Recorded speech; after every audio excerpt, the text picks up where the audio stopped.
savez, nos joueurs ont beaucoup compétit cette année. Il y en a, leurs championnats se sont arrêtés un peu plus tôt que prévu.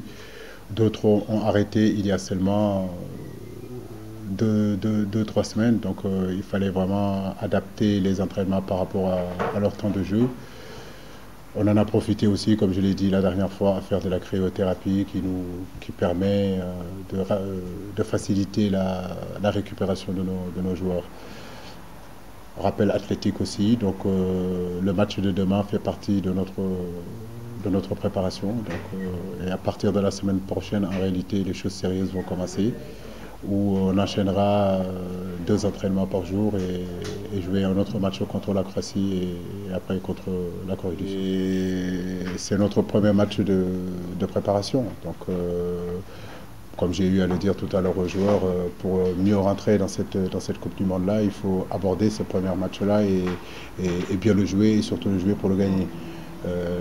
La capitale confiance aujourd'hui sera important pour la suite de la compétition. Donc effectivement, nous aborderons ce match-là pour essayer de le gagner, mais surtout d'asseoir notre structure tactique, d'asseoir aussi notre organisation.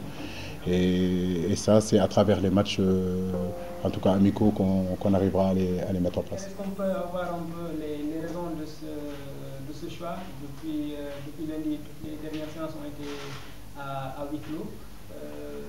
La deuxième question, c'est un peu, comme vous l'avez dit tantôt, vous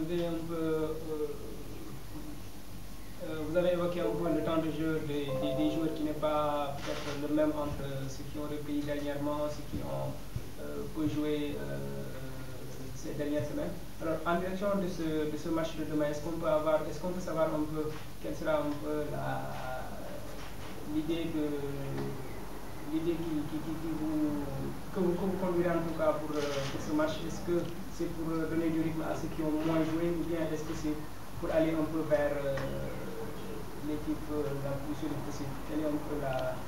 C'est un peu de tout ce que vous venez de dire, donner du temps de jeu aux garçons qui n'ont pas eu beaucoup de temps de jeu, mais en même temps aussi avoir une équipe solide, une équipe quand même assez cohérente et conquérante pour justement gagner ce match-là.